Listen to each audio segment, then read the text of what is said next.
everybody, welcome back to my YouTube channel. So guys, in this video I'm gonna be showing you how to fix could not create Apple ID at this time.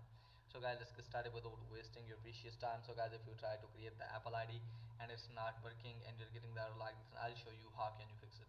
So first of all guys, let me tell you that what you have to do is just simply have to open the setting and make sure that you're properly connected with internet, and also make sure that you are not connected with any of the VPN.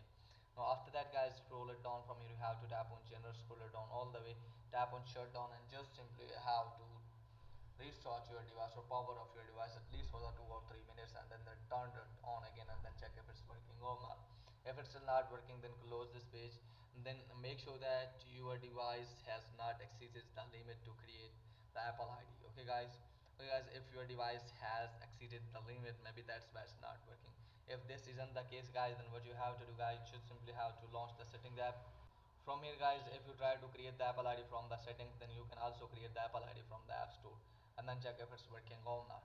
If it's still not working for you guys, then you have to open any browser in your phone like Safari and just simply have to search for iCloud.com. So let me search for the iCloud.com.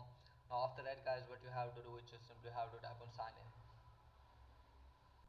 Now from here guys, tap on use a different Apple account. Now from here wait some seconds. Now from here you have to scroll it on that, tap on create Apple ID.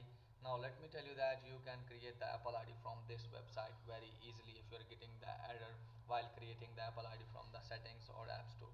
Put the first name, so you have to put the credentials like country, like birthday, put your email address, put password, confirm password, put the country code, phone number, then you have to put these numbers here, characters you can see here is the image.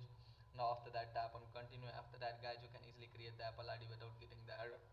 So that's pretty much for today's video. If that is helpful, please like and subscribe my channel. Thanks for watching.